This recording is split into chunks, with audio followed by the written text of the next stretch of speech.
Media massa sudah menjadi bagian dari kehidupan sehari-hari kita semua. Bahkan video yang sekarang kamu tonton merupakan salah satu platform dari media massa. Karena seringnya berinteraksi dengan media massa ini, kamu sadar nggak sih kalau sebenarnya media massa sudah berperan sebegitu besarnya dalam hidupmu? Hal itu pernah diungkapkan oleh seorang kritikus bernama Marshall McLuhan. Apakah seekor ikan mengetahui bahwa dirinya basah? Pertanyaan tersebut menggambarkan betapa ikan tidak akan menyadari bahwa dirinya basah karena ia hidup di dalam air. Jika air itu hilang, maka mereka baru menyadari keadaan dirinya yang sebenarnya. Begitu juga relasi kehidupan kita dengan media massa. Karena begitu normalnya media massa hadir dalam hidup kita, seringkali kita tidak menyadari keberadaannya. Terlebih lagi pengaruhnya. Kamu masih nggak percaya? Masa sih peran media segitu besarnya? Nah, sini aku kasih buktinya. Kamu pasti tahu kan sebutan K-popers atau wibu? Bahkan kata wibu juga udah masuk dalam kamus KBBI loh. Dan ya, itu semua merupakan peran media.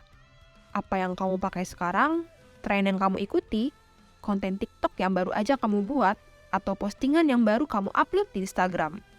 Itu semua membuktikan seberapa besarnya peran media dalam hidup kita semua tanpa disadari loh.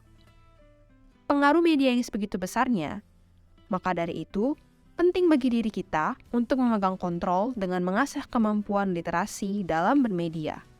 Secara singkat, literasi media merupakan kemampuan untuk mengakses, menganalisis, mengevaluasi, dan mengkomunikasikan informasi dalam berbagai bentuk media. Mungkin kamu bertanya-tanya, kenapa harus menguasai literasi media ini padahal sebagai pengguna media, kamu cuma ingin menikmatinya saja.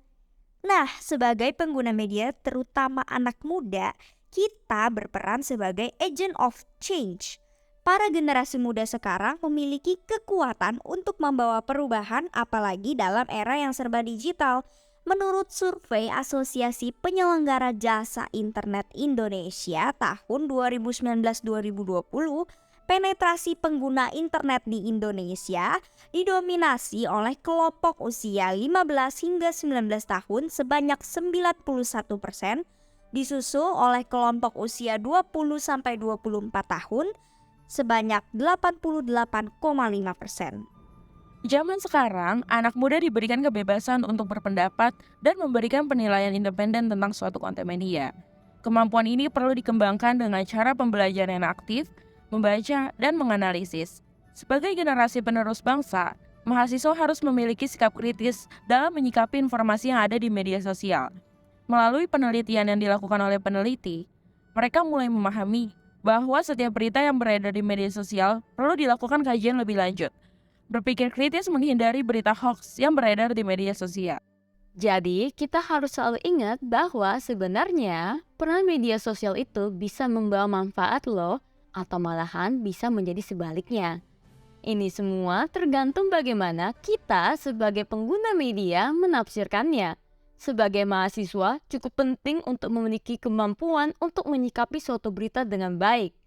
Berikut cara-cara menanggapi media sebagai konsumen informasi. Pertama, verifikasi fakta. Periksa fakta tersebut dengan mencari sumber informasi lain yang dapat dipercaya. Kedua, memahami konteks atau isi konten. Pahami konteks di balik cerita dan bagaimana cerita tersebut diungkapkan, karena hal ini dapat mempengaruhi pandangan dan membangun persepsimu loh terhadap suatu topik. Selanjutnya, evaluasi informasi. Kamu harus mencari tahu siapa penulisnya, dari mana informasi tersebut berasal, dan apakah sumbernya dapat dipercaya. Terakhir, jangan mudah terpengaruh. Jika kita memiliki pemahaman yang kuat akan isi konten, maka hal tersebut akan membuat kita menjadi tidak mudah terpengaruh. Kesimpulannya, saat ini informasi bisa dengan mudah diakses dari mana saja, bahkan dari ujung dunia sekalipun. Hal ini membuat banyak orang menjadi terlalu banyak mengkonsumsi informasi yang cenderung tidak penting dan mengabaikan informasi yang benar-benar berguna. Selain itu, seringkali orang juga mudah dipengaruhi oleh informasi yang tidak benar dan memicu konflik yang memecah persatuan. Untuk menghindari hal tersebut, kita perlu mengembangkan literasi media.